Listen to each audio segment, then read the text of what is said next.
Shadow Show. Shadow Show. Shadow Show. Shadow Show. Shadow Show. Shadow Show. Shadow Show. Shadow in it. Breathe in. Breathe out. Tua in. Skylar Thompson out. Playoffs in. Mock drafts in October out. Christopher, I need you to tell your father how you feel about this. He gave me this pain. I need you to tell him. I need you to look. I don't want to look at him. I need you to look in his face, please. And Greg, I need you to be receptive here, and please be warm and open. I need you to tell him how you feel. My heart hurts. Okay, that's a start. But why? He gave me this pain when I was born, and it never goes away. Sometimes I think, we've turned a corner, and I'm going to start to feel good, and then it goes away, and I cry again. Greg, are you sorry? Please look at him. I'm not looking. It is true that Please look at each other when we do this. Please don't look away from each other. Look at each other's eyes. it is true that when you were an infant, your mom and I put an aqua and orange foam football in your crib. But you know what? No. Stop. Let me stop you. Not but. Okay. Not but. Okay. I want you to be receptive here to your son and to hear him why it is that he's so angry about this. I just don't know how one thing can only generate one thing, and that's pain. Well put. It's the only thing it generates. I think it's going to generate something good, and then it just generates that thing I said before. We know what the thing is. Pain. Generates. That We kind get of it. thing is what you mean.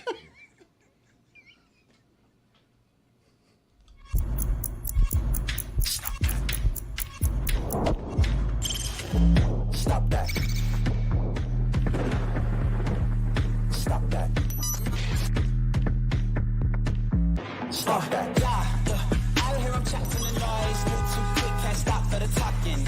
I hear him chat with the walking. Just too sharp with the prize. White girls let it tell me I'm awesome, yeah. Hot like fire on the pan. If you wanna touch my please use caution. Cold like 0 degrees. I'm out the cage, gotta let out the beast. Revolutionary, gotta let out the streets. Locked in a cage, I'ma let out the sheets. We came for one man, forget my peace. We take the west side, take on the east. I'ma put him in the cage, never let out the. I hear him chat to the noise, move too quick, can't stop for the talking. I hear him chat with the boys, not so tough, but man's keep walking, yeah. Just too sharp with the prize. White girls let it tell me I'm awesome, yeah. Hot like fire on the pan. If you wanna touch my please use caution. Stop that. Stop that. Stop that. I am so mad at them. Not Chris and Greg for acting poorly. I am mad at the Dolphins for making me watch a game last night that was between an 0-3 team that allowed 9 sacks last week. That's the Titans. Mm-hmm. And a team that hasn't had a lead all season.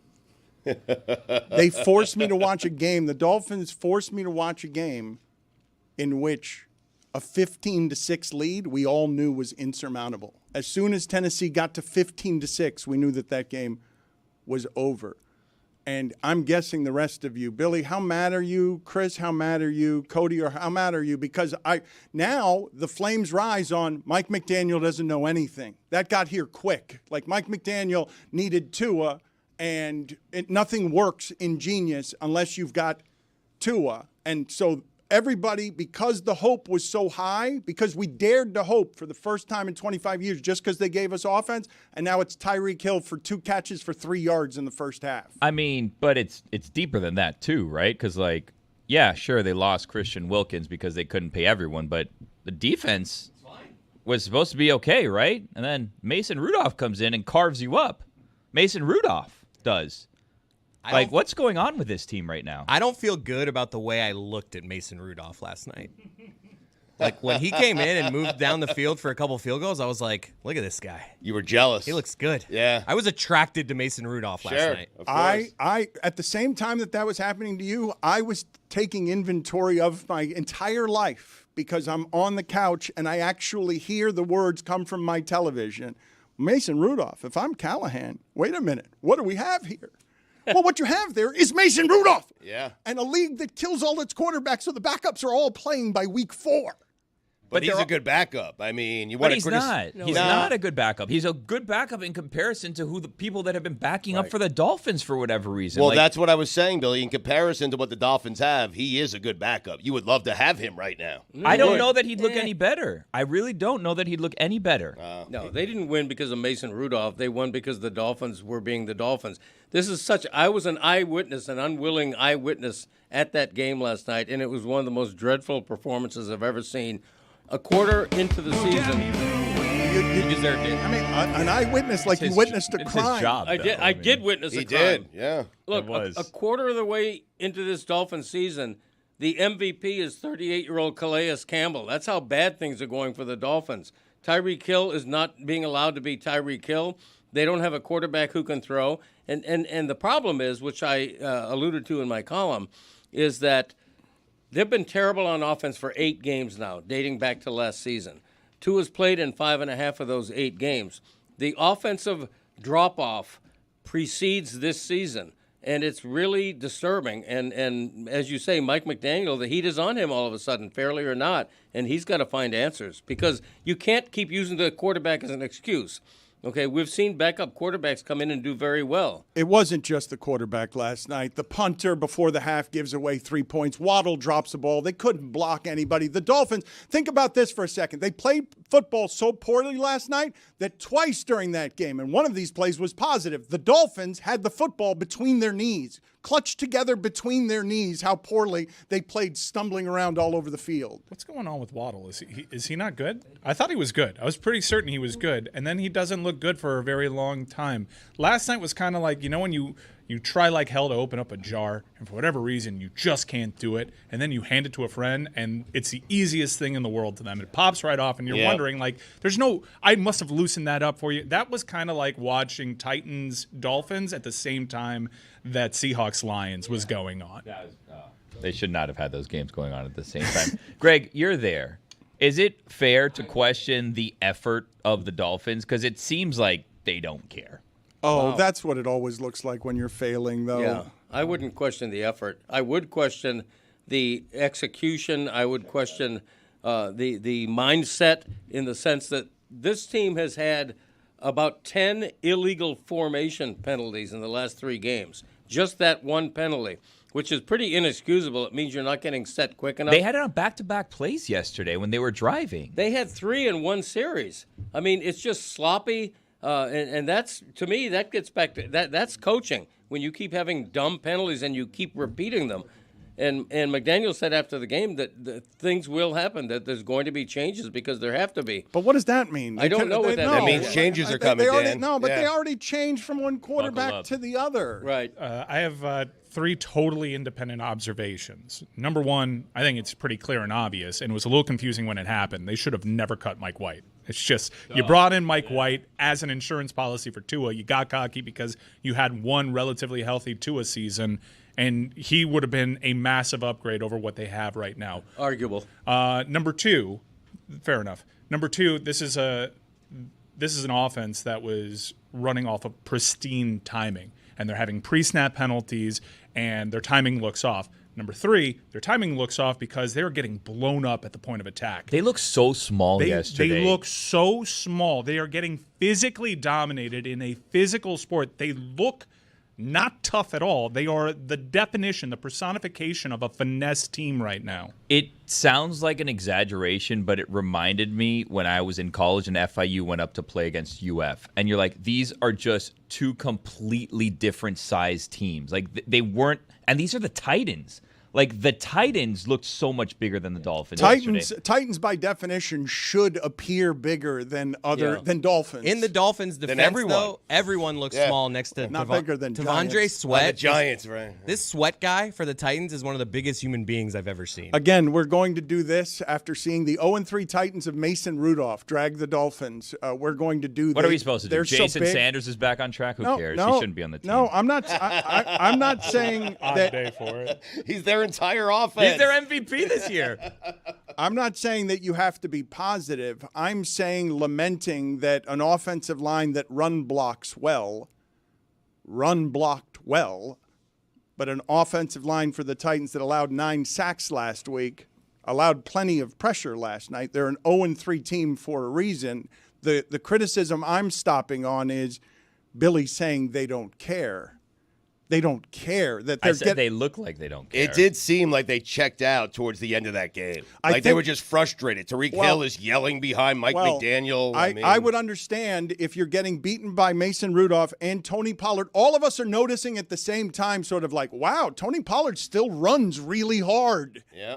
There was like $500 million in contracts not playing for the Miami Dolphins week 4 in a game they absolutely had to have. Wow, the Dolphins found a way again. Everyone in the division loses, and they blow it on a primetime game. But no Tua, no Chubb, no Armstead, no Fuller, no Long Jr., no Mostert, which I think that's a lot of touchdown production that is not in your lineup. And you could say what you will about Odell Beckham Jr. I'm not sure he helps what's really ailing the Miami Dolphins right now, which is a whole bunch of stuff that starts as soon as that ball gets snapped. They also lost 2 offensive line starters in free agency, and that's really hurt them. Their running game, which was second in the league last season, has been nothing. Achane, speed runner, averaging well under 4 yards per carry. But I don't blame a lack of effort. I don't think they quit. Keep in mind their only touchdown drive was very late in the game, which is a touchdown drive despite them having 3 illegal formation penalties in that one game. In fairness, Huntley was in metaphorical handcuffs. I have to be careful after what happened to Tyreek Hill a few weeks ago. Huntley was handcuffed by the fact that he plainly was unfamiliar and uncomfortable with that offense.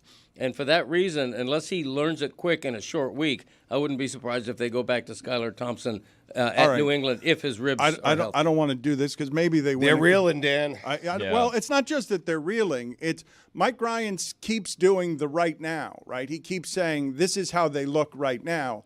And even in that league where the Bucs lose to the Broncos that way and then look totally different the next week. Even in that league where the Raiders look one way against the Ravens and then the next week they lose at home. Classic Raiders. I don't believe that anyone should have any reason to hope for anything going forward. Like, I would be willing to say that all of what's happening here. Just speaking generally, That's worse than what we're saying. I agree. His hope is all gone. Forget November's it. Give forever? up. It's I mean, over. next month is November. But in all seriousness, like a concerning thing that's going to happen as a result of all of this is Tua's probably going to get rushed back, right? Because like they don't have any answers at the quarterback position at the moment, and you're already starting to see little tidbits here and there, little breadcrumbs that, oh, Tua talked to the neurologist, everything's okay, maybe he comes back sooner than expected, and it feels like they're going to rush him back.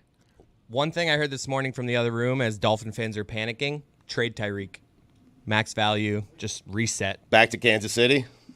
Because once you pay Tua, like the whole thing you they can't need him, afford. Mike. Now that you've paid Tua, you kind of are going to need to clear some space. I mean, look, it's a low point right now, as I mentioned earlier, generating a lot of pain. It's over. And trading Tyreek is not like, I was just like, when they said it to me, I was like, all right. My point is that because of what Mike said about injury and because of how they look when Tua's not in there, but also how they looked when Tua was in there against Buffalo, it's over. Like, it's not maybe they win next week or they come within 4 points of the Patriots because the Patriots are also terrible even though they won at the Bengals.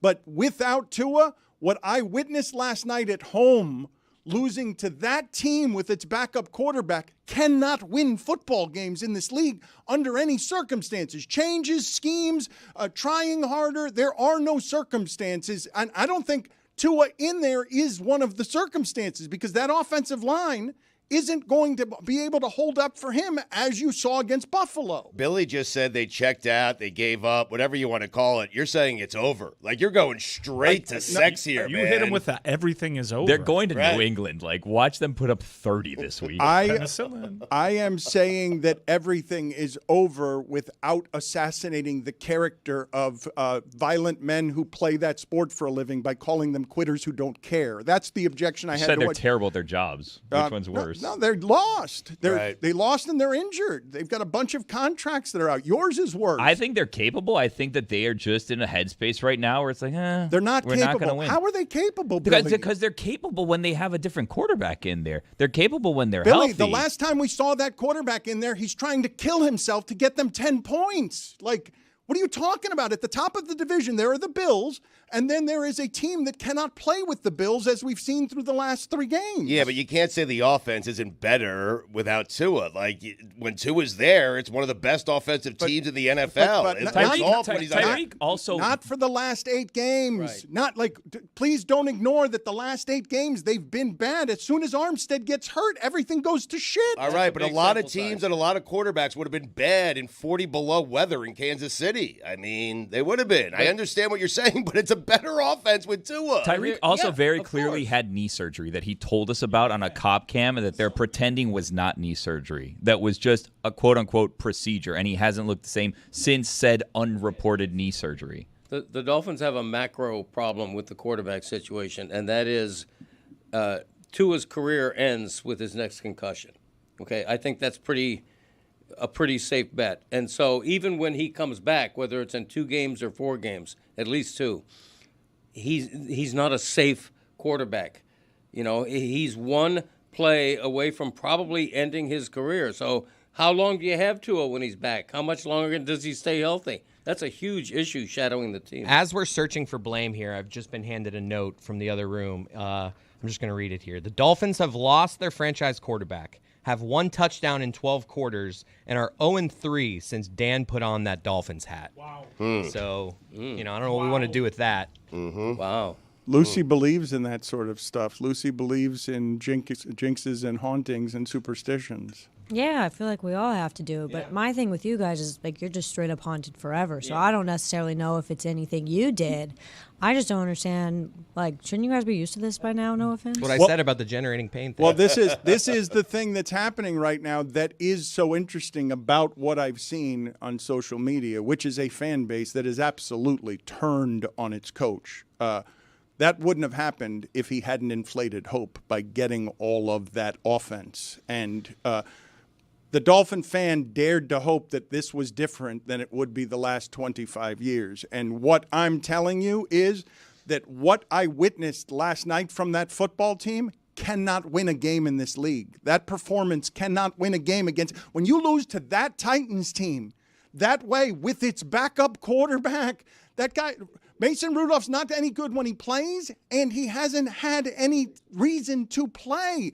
Him coming out there and doing that to an expensive Dolphin defense as Jalen Phillips is spending the game, limping off of the field because they're giving the bodies to this particular cause, that right there is worse than the Carolina Panthers look with Andy Dalton. That looks like the Carolina Panthers look the first couple of games of the season when Bryce Young is their undersized quarterback. That can't win in this sport. There's not a quarterback you're going to go get that you're going to be able to put in this timing offense and make it something different than it was last night. And man, do these Mike McDaniel press conferences hit different at 1-3. That was my main takeaway. When we were 6-1, I'm like, oh, this is the smartest human being that's ever coached football. It all hits different. Now right? he's just meandering. Yes. He doesn't end a sentence. He looks sad. Finish Yeah. one sentence, He dude. can't finish a sentence. I was watching the post-game press conference, and it's a different person. Yeah, it is. And that personality plays when you're winning, right? Mike McDaniel, youngish, quirky, fun. Yeah. That plays when you're winning. When you're losing, it's like,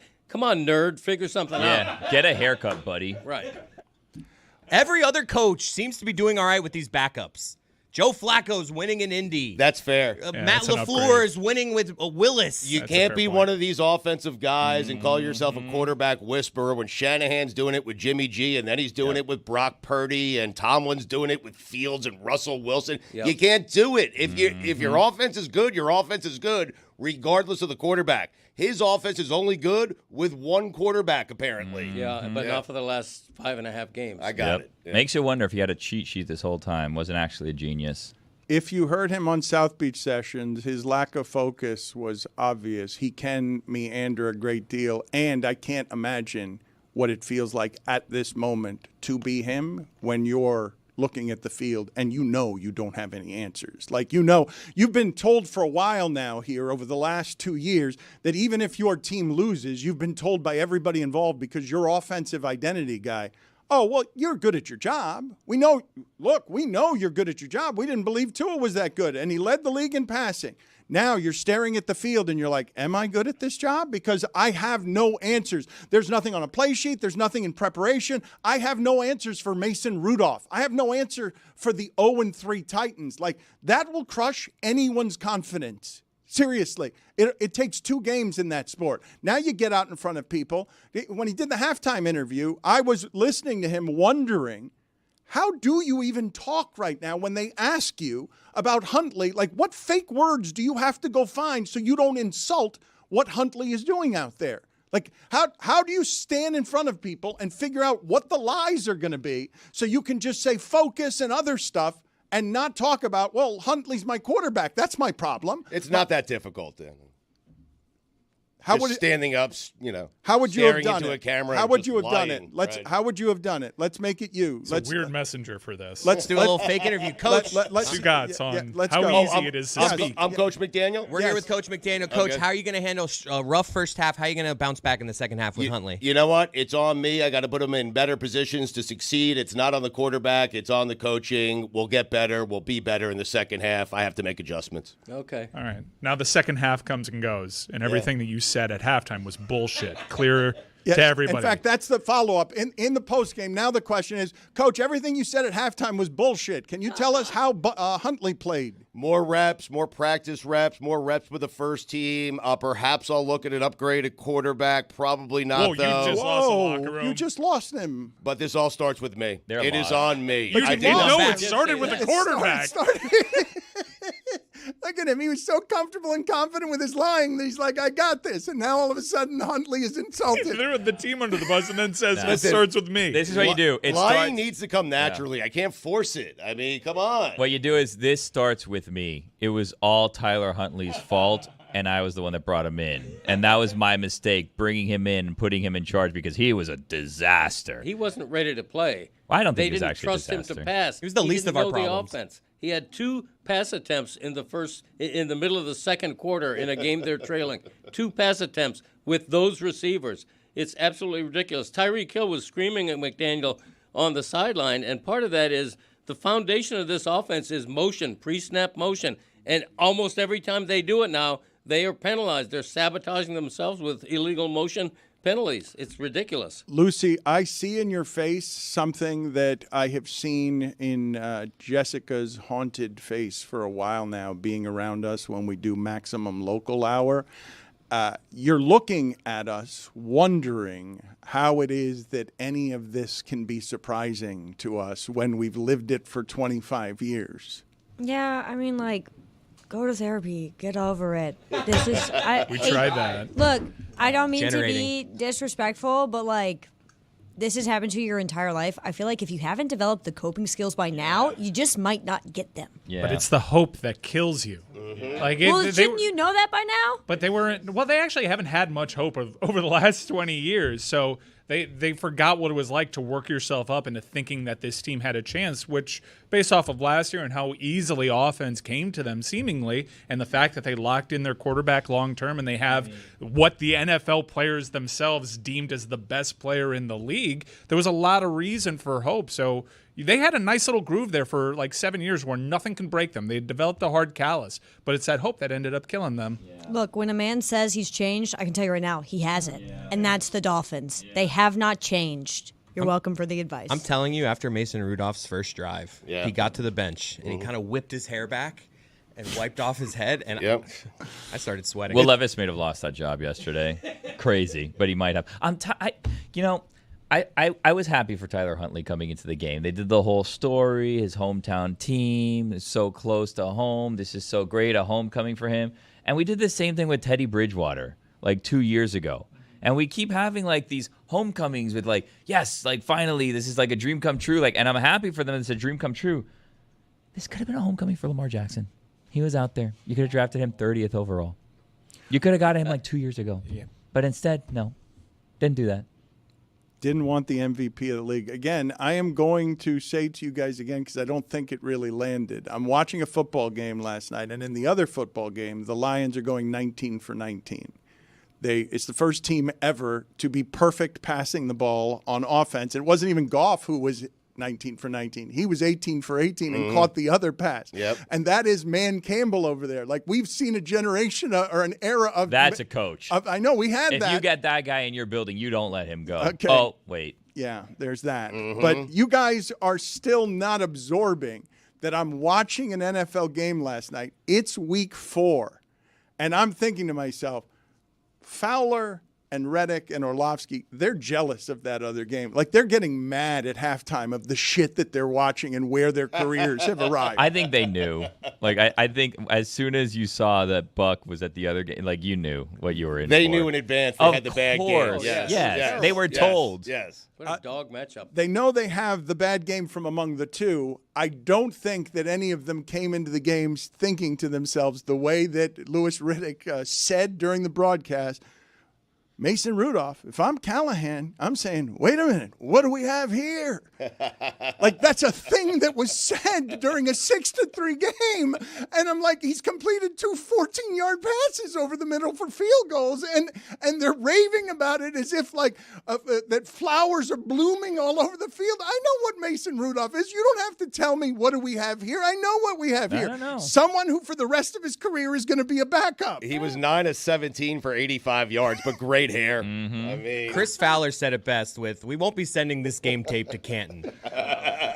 Scott Van Pelt at halftime just turned to Jason Kelsey and is like, whatever that was, what he described it. Whatever that was approximately $750 million your parent company just spent.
Stugotz, something that my wife and I have been doing here for a while, because you've heard me lament with great fear that I've been talking to climate scientists and doing a kind of research that makes me more afraid than I'd like to be about everything that's happening in the world, and just wondering, now that I have a wife to protect, something I've never had to think about before, which is how do I get out of here and where do I live in the event that there needs to be a very fast evacuation because of all the things that are happening in the world. Please play the music for me real quick before I transition back to football. Die.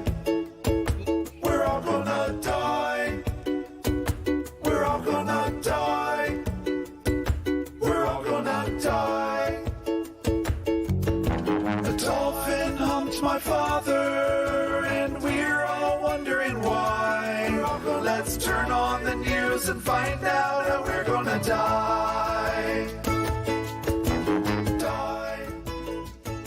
We're all gonna die. One of the places I was looking, where could I drive quickly in a panic situation with 3 pets? Right.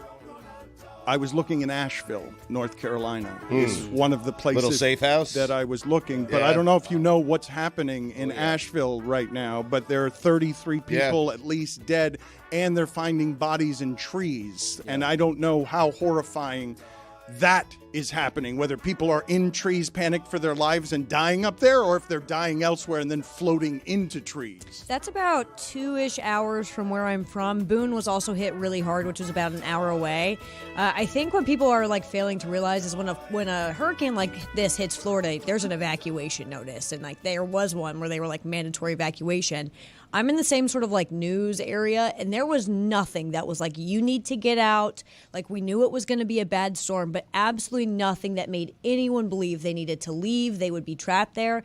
And so all the roads and bridges, like I-40 literally collapsed within itself. So it's an island in the mountains because no one can get in or out because the bridges, the roads, they're all destroyed.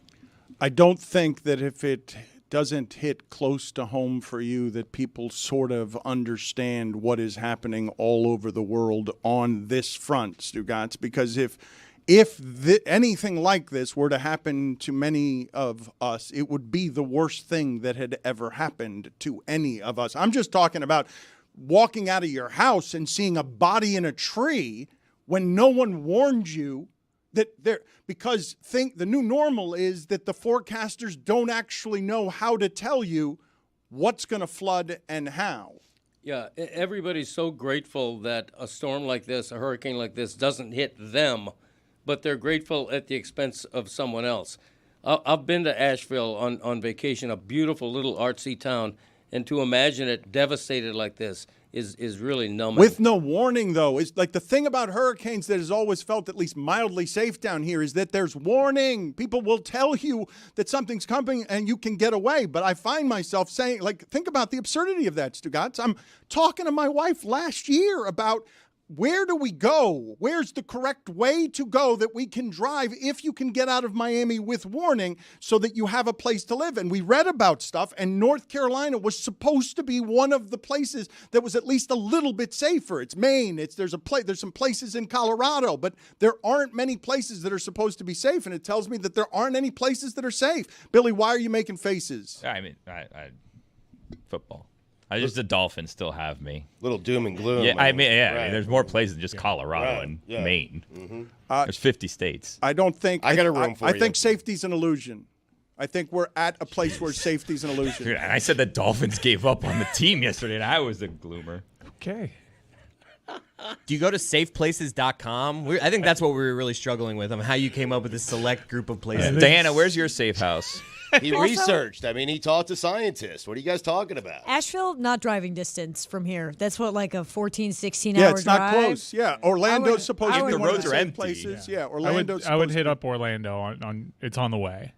Diana Rossini's on with us here. She's the senior NFL insider for The Athletic. Her podcast with Chase Daniel is Scoop City. I just read a lovely article about Scoop City that I don't know whether it's a delight or a surprise to her or not, but the article was basically, Diana, about how your podcast is something that is luring women at a disproportionate rate. Did you read this story? I did. Before we get into leaning into the small, tiny little success of my podcast, I think it's important to just like let you guys know I love coming on this show. I know we were just talking about a really serious topic, and I'm with you, Dan. I was listening to you closely, sort of just talk about the state of all of our safety. And in that moment, it just it reminded me. I know it's a basic, simple statement, but it's why I freaking love sports, and it's why I love this show. Because yeah, we got to talk about the real stuff in life, but it's why I stayed up late and watched that probably one of the worst NFL games I've ever witnessed. Just knowing that this doesn't matter. Football does not matter, but it's so cool that we get to talk about it. So I'm glad that you brought it up, but back to the Scoop City stuff. Women are listening, and I think that's really cool for the sport. I think you've listened to the podcast before. We definitely talk about real football. This isn't a light football show, but I think we approach it with a lightness. And I hope that's what some of the people that are tuning in are enjoying about what we're doing, because we're all over the big stories and we have intel, but I'm trying to have a conversation with Chase Daniel, my co-host, that is exactly the way it sounds when he FaceTimes me at 5 a.m. almost every day. But did you expect it? Did you expect, no. Did you have an idea that you would lure a demographic simply by being you? I don't know people. I don't know if people are tuning in because I'm on the show. I just think there's more female football fans. I think women are learning the sport at a faster rate. Even just guys, I'm sure you've seen it too, on TikTok and even Instagram on Reels. There's tons of women just explaining football fundamentals for women that are interested. And I love to look at the comments to see if there's just barbarians just making fun of these women, introducing the sport to those that have never really gotten to learn it over the years. And it's all these women in the comment section thanking these TikTok ladies that are out there teaching football. So look, I think it's an untapped market, and it's going to be a market that's going to continue to grow. And look, maybe Taylor Swift had a big influence on this. Maybe she sort of got a lot of the female audience to pay attention to it. And then while watching her, they were like, wait, this is actually really fun. This is a great sport. So I'm hoping to continue with it and share just some of the stories that I've had along the way as a woman covering football. But as you guys know, and we talk about on the show all the time, being married and having kids and having a life outside of my actual job, I hope that's some of the reason why women feel like they can relate. You have a great husband, a patient husband. How does he feel about the 5 a.m. daily FaceTime call from Chase Daniel? Yeah, not a fan. Right. Not a fan of those early morning calls, especially because we're getting the kids ready to go. But outside of Chase, I also have other conversations in the morning with people in the league, because that's always the best time to grab people. Like, I spoke with someone with the Dolphins early this morning, despite that awful performance, to just try to get an idea of what the hell happened. And you usually can get people driving in between 5 and 6 a.m. Eastern. I talked to somebody out in LA the other day. I think it was 3:30 their time, and they just answered like, "Hey, what's up?" I'm like, "What? Like, why are you up?" But we know how some people work, and especially coaches this time of year, they're working all around the clock. So yeah, I think I would like to cut down on the Chase phone calls, but it's probably really good for the show. I think it's also interesting, Diana, as you come in here, what I objected to that Billy said earlier in the show is that the Dolphins didn't look like they cared. And it is unsurprising to me in any way that Chase Daniel, a quarterback, would be so competitive and want to be good at something so much that he's probably the one who wants to do those 5 a.m. phone calls, because he's a crazy competitive quarterback. Doesn't mean you don't want to do them, but he wants to be good at this. He doesn't want it to be bad. He's learning. Exactly. And look, how many people have we been around who aren't smart enough to go, let me tap into those who've done this? Like, I'm a woman in sports. Getting older stinks. But the thing that I love about it is the experience. So there's so many things, so many mistakes that I've made along the way covering the NFL that Chase likes to learn about and tap into, whether it's giving an opinion, giving a hot take, even just his cadence on a show with a lot of really opinionated, loud people, ways to just be a better listen. And I'm not saying I'm some expert. I've just been around so many good people, especially my years at ESPN, being around you guys, knowing what works and what I think fans and the audience wants to hear. So a lot of the conversation is definitely football. And I tap into his knowledge and his experience to help, even just to help me with phone calls I need to make. Like, hey, you should listen, you should call this person. Like, this should be interesting. They're definitely going to probably make a change there. I remember in my years, whatever it is. But a lot of it is really just trying to sharpen our skills to just be better at this, because it's hard. Diana, how's Chase's arm feeling? Because it's a little rough down here. What's right he now for doing the Dolphins. Sunday around 1-ish, and can we get him to New England? It's a great question. We have a Scoop City group chat, and it comes up a lot of, like, look, I don't want to lose Chase at all. I don't want to go back. On. I can't. Call Ryan Tannehill. Like, just go call him. He lives down there. He's in the Bahamas flying planes. Like, just tell him, give him the Jay Cutler deal, give him 10 mil, call it a day, and see if you can take advantage of an offense where you invested so much in the skill players, and we see a performance like we did last night, which I don't even really know what that was. In fact, the person I spoke with this morning, Miami, I asked that question as naive as that sounds, which is, what was that? What happened? Where did it go off the rails? And look, there's a lot of different reasons, but this is not the Miami team that we were ready to see this year. And I get the Tua element to this, but this has to be better. And another part to this, and I heard you guys talking about backup quarterbacks, because I've screamed and shouted about this as well for years, of, let's invest in the backup quarterback. How many times do we have to see it? How many times do we see the Vikings have success with Josh Dobbs, and the Cleveland Browns have success with Joe Flacco? Now the Colts are maybe taking advantage of Joe Flacco. I had a head coach say this to me, and he kind of put me in my place a bit on it, because his team was in need of a backup quarterback at some point. And he said, who do you think is out there? Like, I understand everybody wants these phenomenal, productive backup quarterbacks who could just step in and be elite. Let me know where they are, and I'll sign. Because there's not some island of backups just hanging out, able to run an offense. There's not that many good guys. There's not. And look, maybe the fact that you're even asking about Chase kind of tells you, it kind of emphasizes his point. Because you're right. Who else is out there right now? And I think Chase would probably be fine. I think he could do it. I just don't know if I don't know if he wants to. He loves the limelight, the red light of television right now. I can't believe we're talking about this. Please, let's stop talking about the idea that Chase Daniel could fix anything that's happening with the Dolphins. He had 9 right career touchdown passes. It makes sense. He's a year younger than Flacco.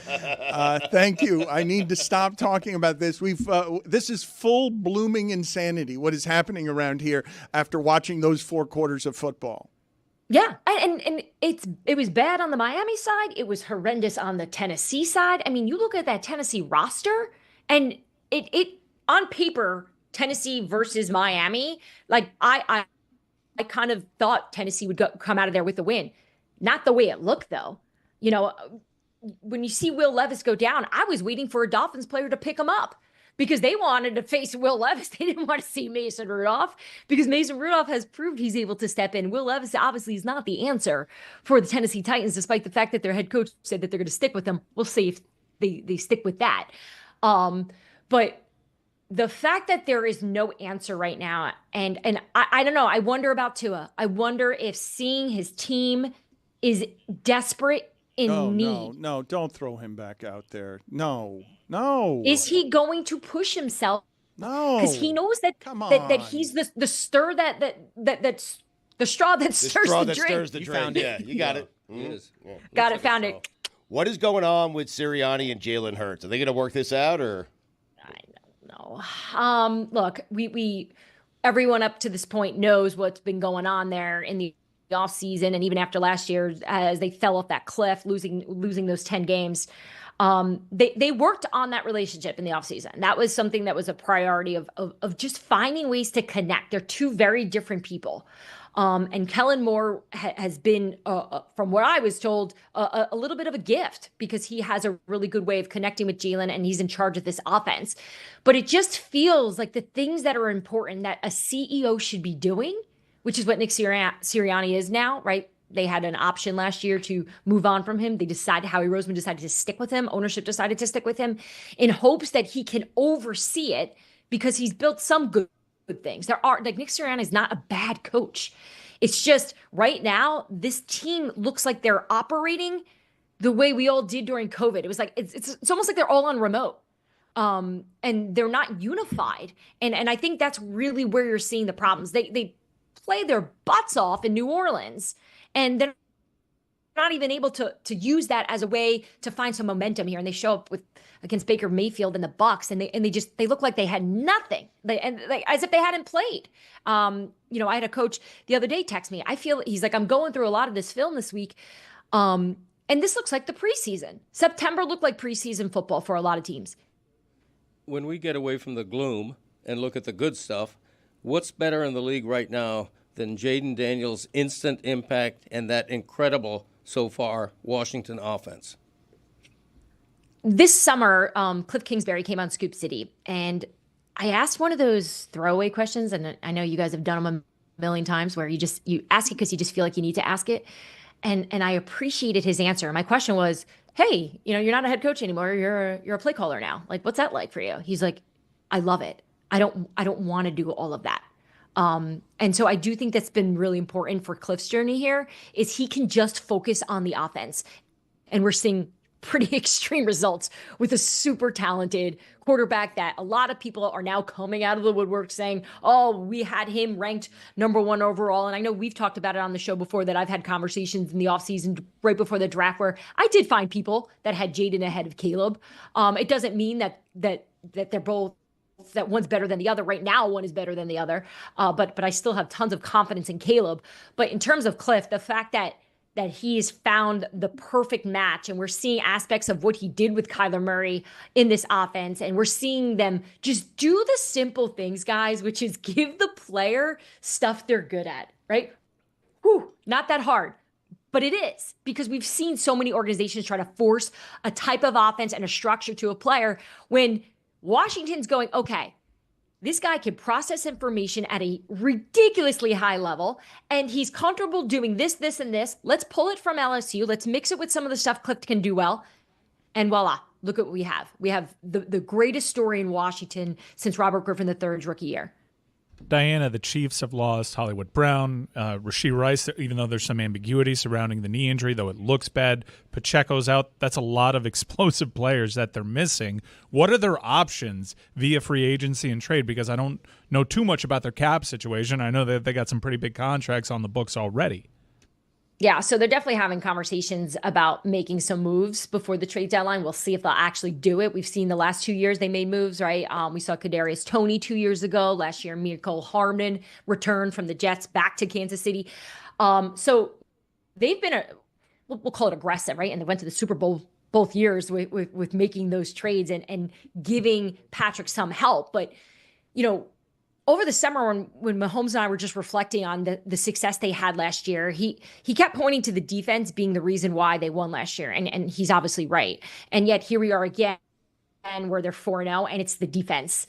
And I remember him saying pretty emphatically that they know that they can't do it again. They can't have a three-peat just relying on the defense. The offense has to be better. It's also somebody that's the quarterback and takes pride in what they can be. So, look, I think they're going to do the work. I think the names you're hearing right now are all fair. I don't know if any of them are realistic at this moment, right? So you're hearing the Browns, Amari Cooper. The reason why that name comes up is because of 2 minutes for Chiefs talk. I didn't do anything. You whispered Spags in my ear. You're not allowed to talk. 2 minutes for whispering Spags. Yeah, you whispered Spags in my ear. You're not allowed to talk Chiefs. I'm sorry, Diana. What are the names? What are the names that you're hearing linked to Kansas City? What are the possible solutions? I wish I missed that whole thing. My computer jumboed all this down, so I missed whatever Stugotz just did to distract me. So the names that are being we'll call it chatted about at this point, right? So I mentioned Amari Cooper because Amari Cooper's name came up during that Brandon Ayuk trade opportunity that the Browns were involved in with San Francisco, right? So Amari's contract also makes it really easy for him to move to Kansas City. I just don't know if Amari Cooper's the type of wide receiver right now that fits. I don't know if that answers anything. We're going to hear about the Devontae Adams all the way up to the trade deadline. We just are. He can tell us a million times they're not doing it. We can hear from the building that they're not doing it. But I think it's something that we got to keep an eye on. And then there's some out of the box type ideas that people have had of, George Pickens in Pittsburgh. He could step right into this offense. And I'm sure Steve Spagnuolo would love it. And Stugotz would be psyched too. So what is it about Spags that Stu loves so much? Just that he got has a his phone nickname. number. He's got a nickname that is Spags. Yeah. Diana, I had an idea that I want to run by you that I was thinking about this weekend, and it's a result of Baker Mayfield kind of saying that he came in and that he was here to loosen things up and that people hated how serious Tom Brady was. And then Tom Brady came in and then got very defensive on the broadcast. I want all of the quarterbacks that Tom Brady is calling their games just to take little shots at him before the game and just make little comments to see how irritable we can get Tom Brady. Because he's proven everything to everyone, right? It shouldn't bother him what Baker Mayfield thinks about him, but for some reason it does. So I kind of want to see how far the current quarterbacks can push him with little comments. Yeah. Here's the thing with that. Any person I've spoken to over the years or covered, or, you run into at Super Bowl parties and you have that conversation of the New England way during those successful seasons. The answer Tom Brady gave is the answer you get from everyone in New England. It's like, you want to know what fun is? Disney's fun. And the thing is, I get it. They're right. That is fun. Winning is fun. But I think there's also examples of where, you may be winning, but that journey isn't a great ride either. It feels good at the end, but getting there is painful. And I think a lot of players like Baker Mayfield, in their mind, think that they can still accomplish this at a high level, but also make this enjoyable and not have it be so hard. But I like that Tom was willing to do that, because the Brady we've seen on the broadcast just seemed a little too buttoned up for my taste. I actually think he's going to be really good. But I was pumped. I'm like, let's do this. Let's keep the petty going. More of it. I'm with you. I think every quarterback that we see for the next few weeks with Tom Brady, that quarterback should start the narrative during the week and have Tom give a rebuttal. Have you done Disney with your kids yet? No, I don't want to do it. I heard it's horrible. It's the worst. Disney's fun, but at a young age, not the best. Yeah, exhausting. So I didn't know this, and my really good friend Jeff Darlington was there last year, and I sent in this long text because I'd seen the pictures from his wife's Instagram that they were there, and I was like, "Hey, I'm just having a moment right now, just watching you with the kids. I got to do a better job with mine. I got to." Experience more stuff. They're not doing enough. He wrote back, "This has been the worst week of my life. Whatever you think is fun here is horrible. Don't do Disney. Don't ever come here. I don't care how many free passes you can get. Don't come here." So it was such a great little lesson for me in the moment of, hey, don't just look at the pictures. But Billy, can you just help me understand what is it about Disney that people say is so hard with kids? To me, I just feel like the joy in my kid's face would take over, and I wouldn't care so much about the other stuff. What is it? Well, that's the thing, right? You're basically doing it just for the pictures the Darlingtons put up, right? So that when your kids are older, you can say, "See, we did love you. We did take you to Disney World." But while you're in it, did you like Disney going yourself ever or no? So my parents waited until I was 11 to go. So I enjoyed it because I was a preteen. I understood. Is 11 preteen? But did you ever do didrinking around the world or anything like that? Of course you ever it go is. with Anything your friends? before 13 is preteen. Even 12? I just felt like that was very much like trying to sound like I was advanced or something. I wasn't. It took me 15 years to get a bra anyway. Well, more like 20. But yeah, so I did Epcot with ESPN at the Pro Bowl. So it was a bunch of us, all of us covering Wendy Nix, the whole NFL Live crew, and they said, "Hey, why don't we do beers around the world? We have an easy day tomorrow. This will be great."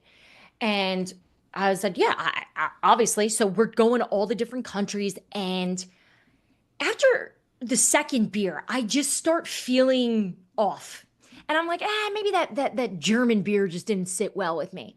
And so Wendy sees me and she's like, you look green. And I'm like, really? She's like, yeah, you don't look good. I'm like, yeah, I know. I'm hot. It wasn't hot. We had jackets on. So I'm just trying to suck it up though, because I want to be with the team. You know, we're doing this experience. It's fun. I don't want to miss it. It's Florida. So somebody has this idea of, let's take a photo. Let's take a picture, a big group picture. And you know that feeling when you know it's about to come up and you just need to get at it. You just need to get out of the situation. So I had my arms around, I think it was probably like Ryan Clark. I don't even know who it was, like whoever was working that week. And I just felt it come up. So there is a photo somewhere out there on someone's phone of me hurling, vomiting during this ESPN team picture. On Wendy Nix.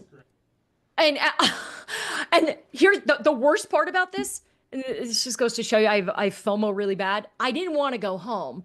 And I got a text from somebody in Taylor Lewan's camp at the time and was like, hey, we have a extra pass for Universal Studios. So at the Pro Bowl, the players and their families, the park shuts down for them. So they get to just go on the rides a million times without the public. So if you can get a ticket to do that's like a once in a lifetime experience for someone like me. So I'm like, I don't care if I just threw up. I'll rebound. I'll do this. So I get there and I see Taylor and Will Compton. And at the time they were with the Titans and I covered them all the time. So it was just like fun to be around them and their wives. And they're like, do you want to go on the Hulk with us? No, I was like, yeah, let's do it. I love roller coasters. I threw up 20 minutes before that. Well, what do you think happened? I went up on the Hulk. As we do 2 loop-de-loops, all over Taylor Lewan, all over Will Compton, everywhere. And to this day, like as much as I've covered them and done interviews with them, and I like to think I've grown since that moment, that I'm just the chick that puked on them. Lucy, look at how disgusted. Lucy's about to throw up in her own hand because of what she just felt there. Girl, that's your own fault. Why would you go on a roller coaster after you just threw up? Right, that roller coaster. Yes. This is I know. You think I would just be like, hey, I'll just hang, and just go walk around with you guys, not actually get on. There was something in my head that night. I just remember thinking, like, I can beat this. I can beat this stomach virus. I did not beat the stomach virus. Diana, send us that photo, please, so that we can, wherever that photo is of you green or you throwing up, please send it to us. I got to tell you, it was one of the worst, like, 24 hours. And I was just dating my husband at the time. And I remember calling him when I got back and I was on the bathroom floor. And I'm like, I'm not going to make it. I meet another girl. Good luck.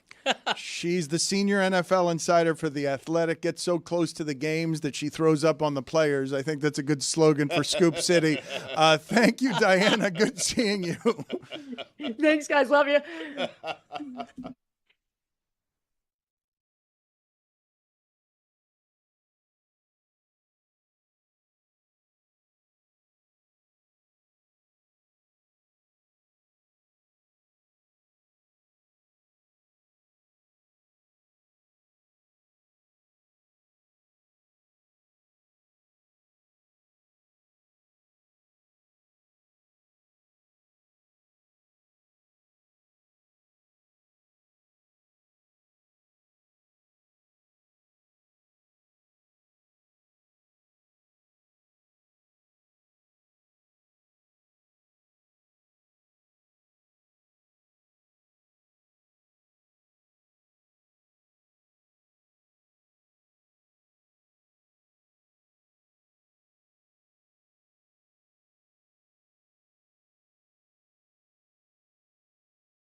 Greg Cody Tuesday rolls on here, and we're always very excited to have him on a Tuesday. But after the Dolphins put that effort up, even though Billy is questioning the effort, and I understand, man, when it looks that bad against that bad of a football team, I understand. Just saying, if Lombardi was on the line, you know what I mean? Like that, that fourth quarter probably would have looked a little different.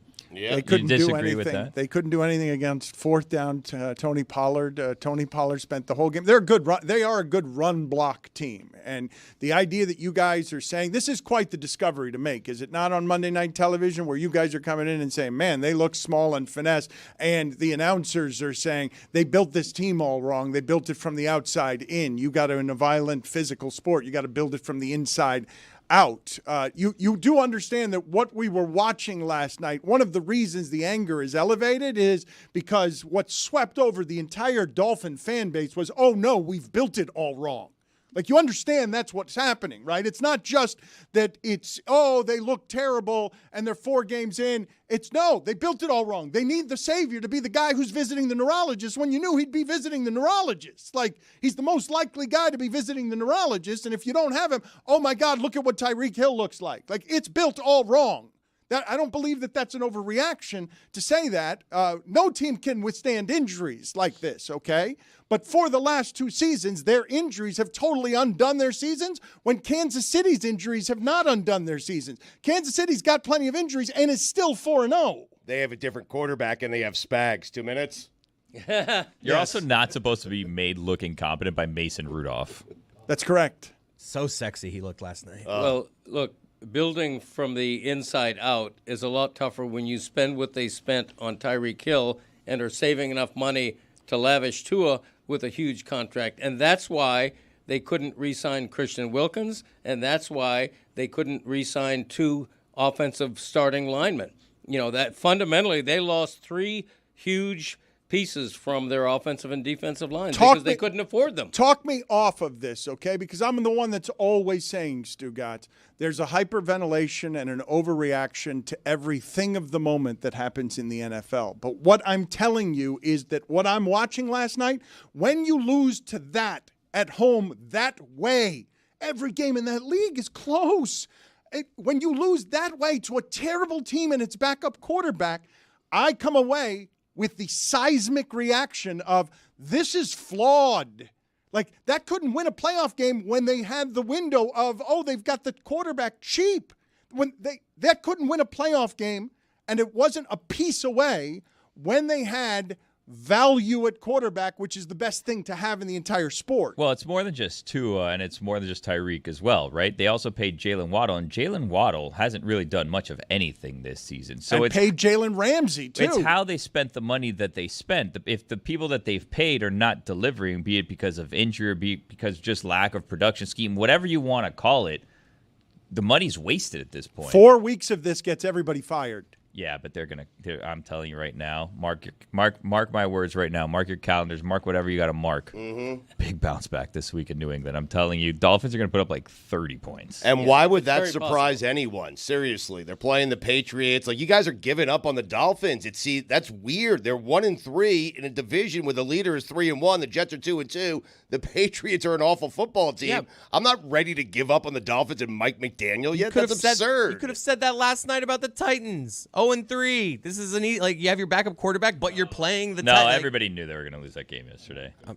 The Patriots seems the same way. I don't know how you look differently at the Patriots and the Titans. I will say again, 0-3 team with its backup quarterback beating you that way at home when you're in a desperate situation, like, that's alarming. It's not just a loss. It's not just this is the NFL. It swings from week to week. It's like, oh, no, that's not in any way competent. That's not a competent thing that's out there because who they were playing, Stugotz, truly terrible. And it's their backup quarterback. I wrote in my column, if you can't beat this team under these circumstances at home, who can you beat? I mean, there is that gloom right now with the franchise. Having said that, I do think there's a gross overreaction going on. And I think the worst of that overreaction is that, they're built all wrong. keep in mind, this is a team that was 9-3 last season. They have the most dynamic offense in the league. It seemed different. It seemed like their best team in 20 years, and then it all collapsed. That's what's debilitating. That's what's dispiriting right now, is that from that point, their last 8 games, something has changed with this team. Getting pounded. I think there's plenty of reason for despair. They haven't led. We're not. This is not a small sample. They eked out an okay half against a terrible Jacksonville Jaguars team. An 0-4 team. Yeah, they haven't led all season. Like, we're a quarter of the way into your football season, and you haven't seen this offense. You've played 3 home games. Lead. I think there's plenty of reason for despair. I actually think you're probably being way too rational right now. I have a stat here, if you guys would like it, that this is like room for hope. Like, is it a stat of the day? Possibly, yeah. Sure. Yeah, we can make it a stat of the day. Start of the day, start of the day. It is your start of the day. Start of the day, start of the day. It is your start of the day. Start of the day, start of the day. It is your start of the day. Start of the day, start of the day. It is your start of the day.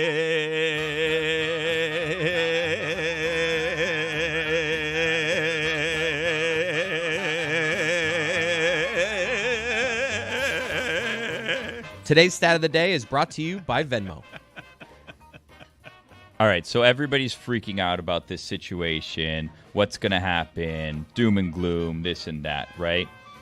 The Dolphins have never lost a football game the same week that the Jets and Vikings have played each other in London. Not a great stat. I feel better. I don't feel like our sponsor got its money's worth there. Let me see if I can do this better. I'm going to try and do this better. Give me the stat of the day music again. I got a different stat of the day. You tell me whether this is any better or not. Start of the day, start of the day. It is your start of the day. Start of the day, start of the day. It is your start of the day. Start of the day, start of the day. It is your start of the day. Start of the day, start of the day. It is the start of the day.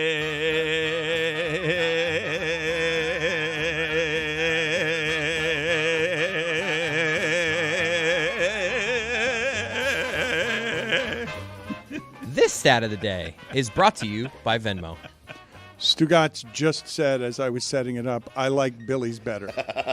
And I'm like, I haven't even gotten to mine yet, which I assume you will like better just because it embarrasses me. I would assume that this stat of the day is something that you will prefer over Billy's stinky stat of the day. Okay, we'll see. Lucy, did you feel like the segment that we did yesterday with the old-timey Mets players from the 1962 Mets, did you feel like that was cute? I wasn't here for that. Okay, So I don't really feel any particular way. But if you want, I can say it was cute. No, that's okay. It was so cute. No, it it was was so fun. adorable. You were late yesterday. Very mindful, very demure. No. So anyway, I was so intent on that stat, on doing that bit for a month. We had, Greg, we had the I loved it. It was so cute. 1962 Mets, a couple that of the team. surviving members. We had them Cranepool. come on to toast. It was not Ed Cranepool, no. We had them on to toast the fact that they were no longer the worst team in baseball history, okay. that the White Sox were now the worst team in baseball history. Unfortunately, because I didn't pay attention to sports at all over the weekend and I had this bit lined up for a month, I didn't realize that the White Sox had ended up winning 5 of their last 6 games, and the stat was incorrect, that the Mets aren't actually off the hook here. The White Sox lost more games this season, 121, but they also won more games this season, which gives them a better winning percentage than the 1962 Mets. They got hot at the right time. Yes. I can't believe we got that wrong and no one fact-checked me, and we're sitting here champagne toasting with old Mets when we just got the stat wrong. Didn't do anything. They didn't. That's correct. We just talked to a couple of old guys who were still the biggest losers in the history of the sport. I have some unfortunate news for you, Greg. We lost Ed Cranepool September 8th of this year. Oh, man, I'm Yeah. sorry. It's a big Boy, fine. that's just, Yeah. It just happened. Just happened, Oh, yeah. my Had we gosh. gotten to the segment sooner, maybe we could have talked I to Ed apologize to Cranepool. Ed's family. Yeah. Seriously. Here is another addendum, though, to why it is that what we did yesterday was with the Mets was all wrong. technically, the Mets were never the worst team in the history of Major League Baseball to begin with, because the 1916 Philadelphia Athletics lost 117 times in 153 tries. That's a 23.5 winning percentage. That's worse than the Mets. And the 1899 Cleveland Spiders still officially hold the Major League record for both losses and winning percentage, with a record of 20 and 134, including a 27 game losing streak. I have a segment if you guys would like to try it, if you want to get back to Dolphins. If not, we don't have to do it. Well, Lucy wanted to say something about the stat of the day, I I have think. a stat. Can I do a stat of the day? Wow, a third stat of the Yeah, day. can I do wow, one? amazing. Start of the day, start of the day. It is the start of the day. I like Billy's. Start of the day, start of the day. It is the start of the day. Start of the day, start of the day. It is the start of the day. Start of the day, start of the day. It is the start of the day.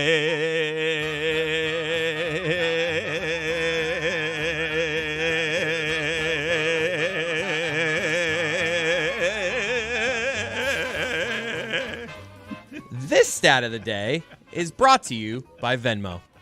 So there's this graphic going around on Twitter of the most obscure team that every college football team has played in their school's history. And in 1992, not 1892, in 1992, UCF played an exhibition game against Russia. Western Kentucky also played Russia that Damn it, year. she wins. Wow. The Hilltoppers. I heard the Western Kentucky Russia one went well because they just had the Russian, like the Moscow football team, stay with the Western Kentucky players. Yeah. So they all just hung out, had a good time, and that they didn't speak the same language, except they spoke the same language of football. How about that? I feel that 1992 to Lucy is like 1899 to the rest of us. That she's thinking about sometime like, how did they play Russia? And I'm still at the Rat at the University of Miami in college while this is happening. The Rat. But like the other ones are like in 1903, Iowa State played the Omaha Light Guards. 1992 feels really recently to just randomly play an exhibition against Russia. Who's Miami's oddest opponent? Miami's oddest one was Havana University, I believe. Fun. Really? I got a scouting report on the Russian football team. I heard they were especially good at rushing. Is that true? I dig it. I dig it. Hey, where's Jeremy? He disappeared. Really? He disappeared as soon as UCF lost by 1,000,000 points to Deion Sanders. Put these on the poll, please, at Le Batard Show. If it happened in 1899, did it actually happen? And do you remember a college football game within the last 30 years played against Russia? Because I don't have any recollection of that, and it's when I was paying attention to football and college football in college. Do you think the two poor Mets that we had on yesterday are confused? Like, should we check in with them? Yeah, I mean, we celebrated something we should not have celebrated. We drank champagne with them. They have to be confused. They were confused as to why they were on. I mean, they were confused by Zoom. I know. I thought about that too. Why didn't they correct you? I know. Anyway, one more note about that Russian football team. When they're forced to punt the ball, they refer to it as Putin the ball. That's good. I like that too. Yeah. This was a good Moscow Bears football team. They were when they faced UCF, they were the defending champion of the Russian National League of American Football. That's serious. That's better than the ACC at this point.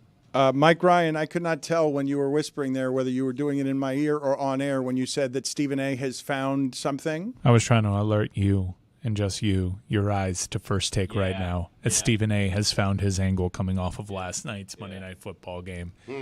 Stephen A. Smith says Tyreek Hill leaving Patrick Mahomes could go down as the biggest mistake ever. Oh, wow. Not in sports, just ever? Ever. I would have. That covers a lot of ground. Yeah, I would venture to say maybe artificial intelligence. Who knows? Time will tell on that one. How about the mistake we made yesterday with the Mets? That's up there. So just to be clear, Tyreek Hill left Patrick Mahomes, and Kansas City did go on to win back-to-back Super Bowls, no doubt. Yeah. But Tyreek Hill left, got paid more money by leaving, and also was named the best player in the NFL by his peers. Right. After almost catching and historic 2,000 yards worth of passes just last year.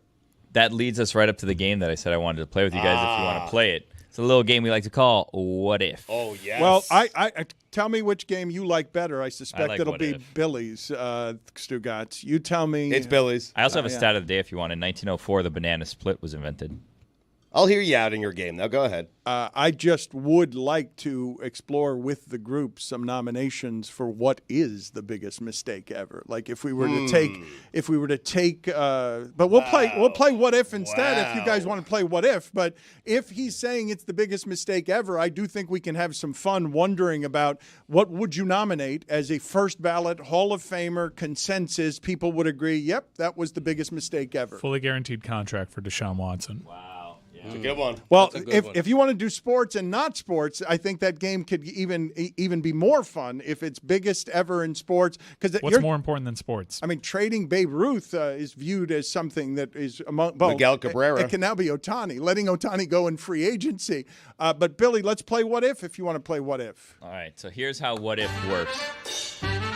Chernobyl was bad. We mentioned earlier that maybe the Dolphins could be in a position to make some trades here, and Tyreek Hill's name came up. Right back to Kansas City. Now, hold on. Now, look around the league. What could be a potential fit? What's that? Oh, Kansas City just had an injury to one of its most important, wide receiver, Rashee Rice. I wonder if that could be a fit. What if the Dolphins traded Tyreek Hill right back to Kansas City? Dan? So what do we do with that? Just hypotheticals? What if? The Yeah. game What is if? just, Do the Dolphins get Rashee Rice, and then we get him when he comes back? Well, now I say, what if the Dolphins, and then you could go in a number of directions. I'm not going to tell you how to answer, but you can go in a number of directions. You can talk about cap implications, Right, should but you know those off the top of your head, or you could talk about, well, what package would the Dolphins receive to trade Tyreek Hill back to Kansas City? And then there's another branch that you can go down, which is, well, hold on a second. Some people have said, and I don't know who, I think you were credited with this. Some people have said something looked off in Kansas City. Tyreek Hill comes back. Do things look back on? The problem With with Cheetah. this rotting tree of branches that you have is that because we don't have salary cap experts among us, if Don't go down that branch. Right. If the Chiefs couldn't afford Tyreek Hill before, what makes you think they can afford him now that he's more TV expensive? contracts, yeah. Semantics. Just what if? It's not Yeah, semantics. no, it's semantics. is. And then whenever anyone asks you anything about like salary cap implications that you don't understand, just say, "Oh, the new TV deal," and then no one really knows what it is, and then it's like, "Yeah, that makes But sense." what if you want the game to sound actually informed as opposed to just babbling hypotheticals on the air that you don't know anything about? This I isn't just always CNN, say, I mean. I just say money's not real. Boom. You can't fight that. What if the entire NFL said, I'm not picking up Tyreek's contract. He's 30 years old. He's stuck. What if we print more money? Wow. What if? What if? You get it. I feel like the biggest mistake ever would be a better game, but that's also got a flaw in it in that somebody yells Chernobyl and now you can't have a lot of fun with it. It's Sam Bowie over Michael Jordan. Yeah. I dyed my hair blonde. That was a big mistake. Really? Well, I Did wanna not see a look very photo. good. Drunk family feud for me. The Chiefs have $4 million in cap space, and presently Tyreek Hill's cap hit is at $18.2 million. But also, So I'll keep crunching. money isn't real, and safety's an illusion. We've learned a lot today. And it's early. It's early in the show, so it feels What good. if? Yes. Thank you, Billy. I appreciate the game. I don't think it's as good as the game that I'm playing just because the game you're playing is just sports radio since the beginning of time. It's just, hey, say Tried and things. true. Yeah, But just honestly, say. biting that apple after God told you not to. Yeah. I mean, the writing was on the wall. It was literally, you can do anything you want except the one thing. Forbidden fruit. Garden of Eden. Dan, the problem with you is you focus on whether or not it's actually going to happen. We're just asking you what if it happens. What if it does? That's the problem. It's not our job to figure out how to Right. make it happen. It's Yes. what if it does. Yeah, it's happen. just hypotheticals, but you're playing hypotheticals and you're doing so with no information. That's problematic. I literally told you to print more money. Yeah, it thank doesn't. you. I don't understand where the disconnect here Exactly. is. Blimps filled with highly flammable gas. if completely you avoidable. print more money, you still have the salary cap. You can print more money. No. It's not a problem. You're not getting It's not that the Chiefs can't go to the bank and actually afford No, Tyreek you Hill. print more money it's against and then the rules. No, you print more money and then you give everybody the money and then everyone has more money to spend and then boom, you get Tyreek Hill. Is this still what if? What if we increase the salary cap? Ends up being what the game is, as opposed TV to deal. what's the biggest mistake ever? Is a better game. It's a better. It's more. It gets people thinking But a little hold bit on, more. you were playing What If before, and you were playing it at home. You told us you've been playing games of What If with real estate. What if the world ends? This is where we're going to leave. So, like, you like What If. You just don't know you like it. I like it with information, which turns out to also not be accurate. And a good given song. that there are. Yeah, I was thinking This about is a that, good by the song. way, to help you out on that. Denver, a mile high. Global warming, water rises. It's not going to rise a mile. Let's just say it rises 6 feet. You're good. What if? Leaning so heavily into the multiverse. You mentioned Stephen A. Mike Ryan, and I learned during the break, and Stugotz and I were giggling about this. Are you guys aware that at one point, Greg Cody, in order to have more gravitas as a writer, went to the Miami Herald and asked about changing his byline to Gregory P. Cody? Like he was thinking about adding an initial to his byline. It comes with enormous expectations, that It name, does, yeah. if you're a writer. Too heavy. Yes. It was like a yoke on my shoulder. I went back to Greg. Nobody expects much from a Greg, honestly. But tell us the story. Seriously, tell us the story about I mean, how that is the story. I floated the idea. I was inspired by S.L. Price. This is And Inu that kind of and thing. Once Dan again, Le Batard Show with the Stugotz. Gamble on by DraftKings.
Baseball's all-time hits leader is now dead. And you can make an argument, and boy, did Pete Rose start a lot of those, that the hit king was finally kind of killed by baseball itself, which tortured him until the very end. Because a man can only seek forgiveness and tranquility and grace and peace and redemption for so long unsuccessfully before the unrest of his purgatory consumes him and his body and his spirit and even his legendary will is forced to give up. Such an immortal on the diamond, such a mortal off it. Baseball finally buries in its judgmental resting place's garden outside a singular rose. He was 83. The math on that means he spent about as much of his life fighting the sport he loved as playing it, as much time disgracing the field as gracing it. That's a shame. His and ours. We can litigate all the pros and cons of electing a degenerate gambler into a Hall of Fame until each and every one of us is buried right there next to him. But none of those words will change any of the facts about his performance on the field. He had more hits than anyone ever. That will probably live forever. But in the end, a history house for a sport that's all about numbers chose moralities over measurements, chose to forever judge this man instead of honoring him. The last we saw of him in documentary form was the sport still looking down its nose at him and denying his begging. It must have been so humiliating to get the whole of your identity from a single thing and have it rejected by the sacred lords who are most entrusted with honoring it. The only thing those judges ever did more successfully than Rose was judge him. And they think they did it most correctly, but they did it most wrongly, which is a pretty good working definition for sanctimony. What's the point of entrusting judges and arbiters with judgment if all they're going to do with it is abandon common sense to instead clutch with a death grip to rosary beads and the strict definition of a rule? Pete Rose may now rest in peace, but I really don't know how baseball does. We know that all professional sports leagues are full of greedy, hypocritical liars, but this sport fancies itself more sacred than most, even with its storied history of greed, drugs, cheating, and segregation. Pete Rose's crimes, personal addiction, and weakness. Being human, in other words, in a sport in which failing 7 out of every 10 times gets an assortment of others not nearly as good as Rose through its hallowed doors.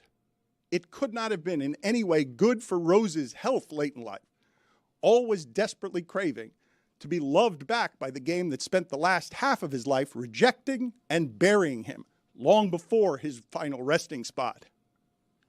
Haunted, he was a living ghost, hawking his signature for money at the seedy Las Vegas fringes of disgrace. He lied and he gambled. Those were his baseball sins. I sit next to a liar every day. Hey. I work for a gambling company. I will not judge a human the day after his death for being human.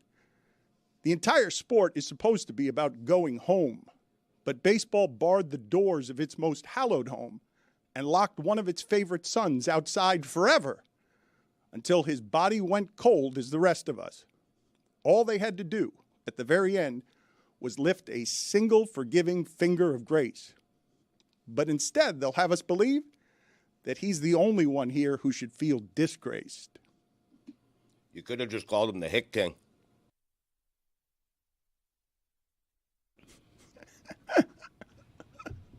What happened? Can I ask a question? I thought yesterday, like one of my initial thoughts. What if? And I wondered, or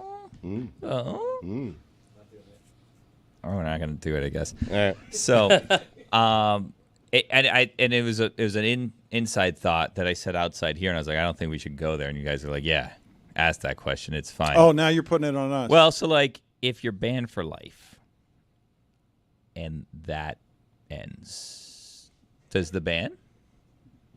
You're saying if life ends? Yeah, does like, the are ban? you like? Does now, a lifetime Is ban he still banned? Does a Put it- lifetime ban Right. end when the life? Put it on the does? poll at Le Batard Show. I think it's a good question. Does Fair. a lifetime ban end when the life does? Because you're not doing anything for Pete Rose now if you put him in the Hall of Fame. The whole point was for him to get to enjoy it after, having his identity. I shouldn't say having his identity because he broke the rule and what happened to him is a consequence of the rule. But also baseball is so obviously stiff that you could have forgiven that at some point before he died. We actually had an unaired interview with Pete Rose not too long ago, and there's one bit that I dug through our archives for because we asked him, what happens if you pass away and Major League Baseball decides to maybe put you into the Hall of Fame posthumously? We asked him what his opinion would be on that, so I think it's fair on today of all days to have him speak for himself in this on this regard.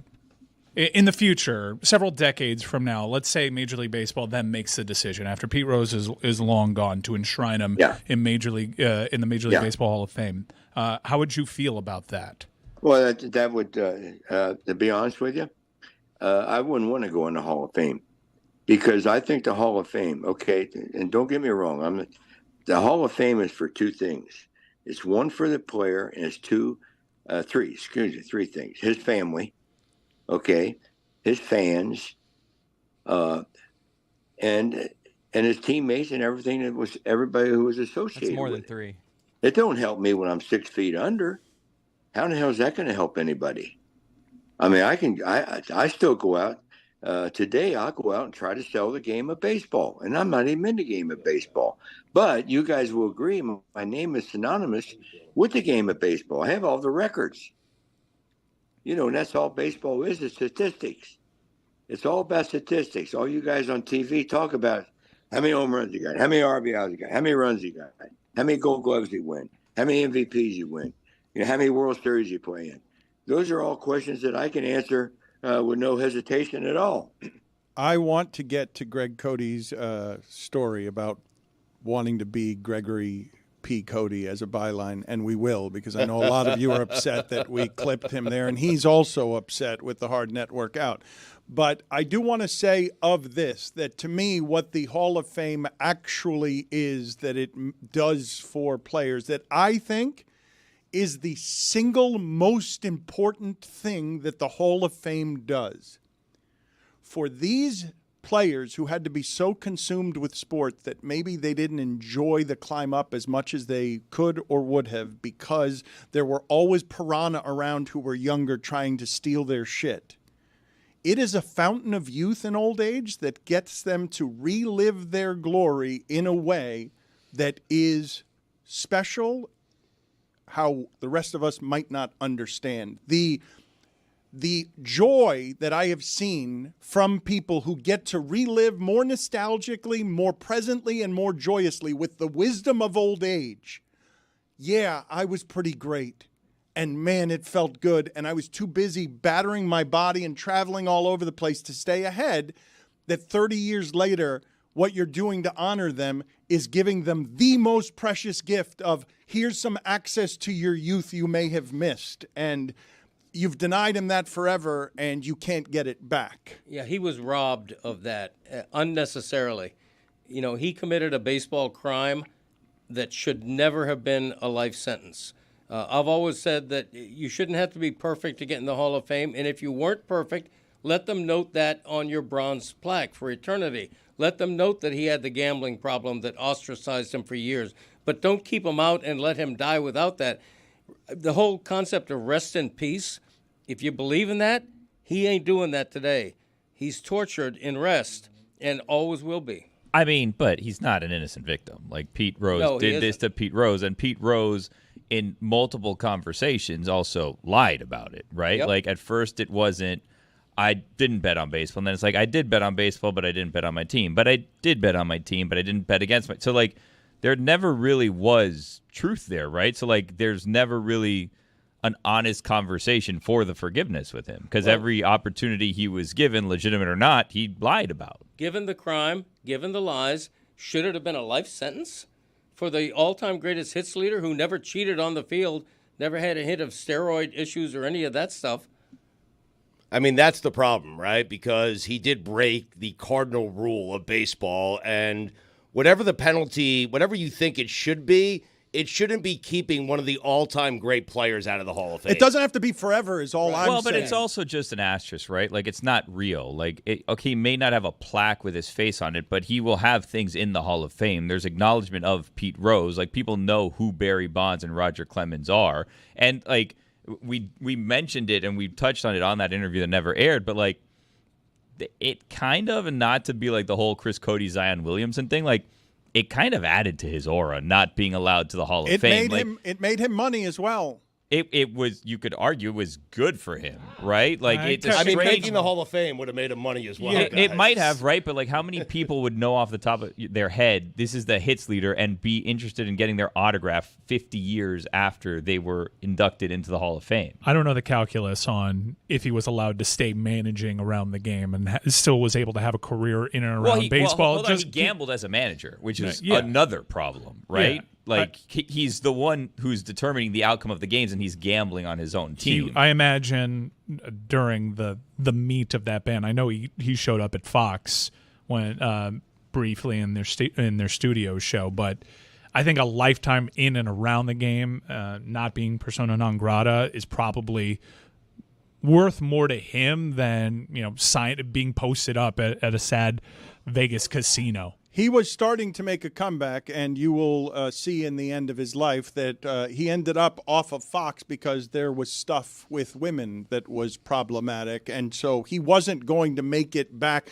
no matter what it is that the contrition was. But I want to ask you guys more generally how you feel about the idea of going an entire lifetime without forgiveness. I am generally pretty forgiving. I'm also a bleeding heart leftist because a lot of people in this country don't think we should be so forgiving about things. I want people forgiven because I'm pro-forgiveness. Doesn't mean I don't want them punished. Doesn't mean I don't want consequences. I just rarely want it to be consequences so stiff that forgiveness never comes.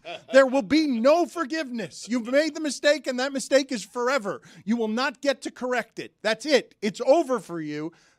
I'm just generally against that. Not always either, by the way. But in this particular case, even though it's the worst sin in baseball, in this particular case, I don't know if I want to say, you know what?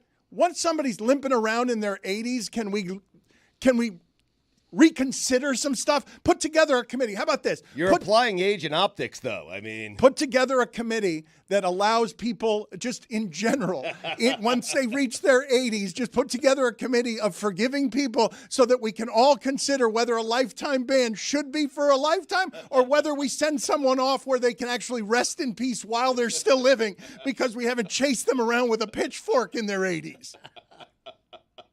What do you think of that idea? It's an odd committee. Agreed. Yeah. But they is that the Veterans Committee? Because there are committees that also said no, you can't get in. Is this the worst idea ever? Veterans of Forgiveness Committee is what it should be. No, the worst idea ever was Stugotz holding a napkin with the word Spags on it in the penalty box. That's all I had. I don't know where the camera is, pal. The camera's been in the same spot the whole time. My apologies. That was the worst. Playing to the monitor. That was the worst mistake ever. It can't be forgiven. It was pretty bad. If I put it in front of the committee, they would never forgive You not know that. color balance issues? Committee. Do you not know color balance issues when you try to hold up a white piece of paper and written you in just pencil, have thin ink, or what are you doing, pal? What? Major penalty, 5 minutes, swooning comedy.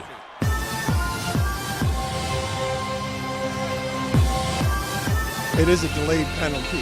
It's very delayed. I don't know why you were wearing. You wrote Spags on a piece of paper, put it in your mouth, and looked at the wrong camera, tucked it in your hat, and nobody could see the word Spags on the piece of paper. Nobody knew what you were doing. He was turning his head to look at a monitor that had already had his vision blocked from it because he put a piece of paper that said Spags inside of his house, also covering any hope of being able to read the word Spags. Epically bad. Greg Cody, you go to the Miami Herald and you're asking to be Gregory P. Cody, and what is the backstory of this? Is it before Stephen A. Smith is Stephen A. Smith? Yeah, for sure. The Herald had a really great guy and a gifted writer named S.L. Price all his friends knew him as Scott Price, but his byline was S.L. Price, which is very elegant, very author-like.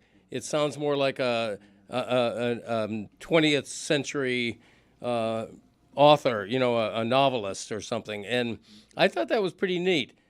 And just on a whim, I went to my bosses and said, hey, Greg Cody wants to be Gregory P. Cody on his byline from now on with SL, in homage to S.L. Price. And it didn't fly, and with good reason. I mean, this wasn't super early in my career. I'd already been established. I was probably in my late 30s, early 40s, and the Herald just said, no, we can't change who people see you as and know you as at this point. Let's not do that. And they talked me out of it. You were so powerless at the Miami Herald that you didn't have any control over how you were named? I didn't want to get into a fight. I'm sure if I had wanted to really make an issue of it, I probably could have. I mean, theoretically, I could have gone by a pseudonym. I could have been, Nellie Wild Bill Cody. All of a sudden, that's my byline. Nellie Wild Bill Cody, huh? Well, yeah, Nellie. He was going to do Nellie Doogie, and he got tripped up, and he just didn't know what he was doing, and so then he became Wild Bill Cody. Wild Bill Cody, but I didn't want to do that. Could have been W.B. Cody in honor of Wild Bill. I don't know. I didn't even think of that. But, so I'm just plain old Greg. How old were you at this time? I think I was like late 30s, early 40s. Yeah, that's too late. Is it? My step uncle, I don't know when your aunt gets remarried. I don't know the technical term. There's a lot of divorce in my family. Stunkle. Yeah, he changed his name randomly 3 years ago, and he was like, "Call me this now." And I was like, yeah, "Brother, you're 50. It's too late for that." Really? Yeah, you're John. You don't get to pick a new name now. What did he pick? He picked, I don't want to, JP. He's a really nice guy. But he was like, no, JP. And here's the thing, is he didn't tell me hey, I go by JP now. My aunt was like, well, yeah, JP will be later. And I was like, who's that? She was like, JP? And I was like, that's why I asked who it is. John. So I feel like you can't change your name after a certain point because I try to be respectful and call him by what he wants to be called. Right. But I've always known you as a different name, and you just at age 50 we're just never mind. It is weird, but when it comes to a byline though, S.L. Price was always Scott Price to me because his friends called him Scott. You knew him as Scott, but S.L. was just his byline. So if I'm Gregory P. Cody in my byline, people I know are still going to call me Greg. It does sound more impressive, though. I will grant you that a byline with an initial in it gives you put it on the poll at Le Batard Show. If you have an initial in your byline, do you seem more impressive than you are? Yes or no? Lucy, I don't know this about you. Everyone here, except Greg Cody, I think, gambles. Do you gamble? Do you enjoy gambling? Not only do I do it, I'm pretty good at it. Are you? I'm pretty good at my college football bets. Normally, if I take the time and really just sit down and do it. So my routine usually last year was different because DraftKings wasn't legal in North Carolina and it is now. So I always bet when I get home. I used to when we would plan out our trips, I'd be like, ooh, gambling legal state, so I could use the DraftKings app, and I'd always do it at the airport. The reason I asked the question... I'd land the plane and be like, ah. But I bet very, very little so that I'm not I just kind of like to do it because it's fun. I'm not actually putting money that I can't afford to lose on it. The reason that I ask you the question is because if you enjoy gambling, you will also enjoy somebody else's bad beat story. Not your bad beat story, although there are some bad beats so bad that you can even enjoy those. I've laughed sometimes at the way I get beaten on things. But tell me whether you find this Pete Rose story, I believe it's one of the greatest stories told on this show, especially because it's this person telling it. Tell me whether or not you find this bad beat story to be funny. I had a horse 6 in front one night at Latonia, which is a track in Cincinnati, and a damn deer ran out of the woods and knocked my jockey off the horse. That's hilarious. That's the God's honest truth, guys. A deer ran out of the damn woods and knocked the horse jockey off the damn horse. How much was your horse winning by? He was 6.5 in front, going down the backside. This and they put a wall up at the track now, so deers can't get on the track. That ruled.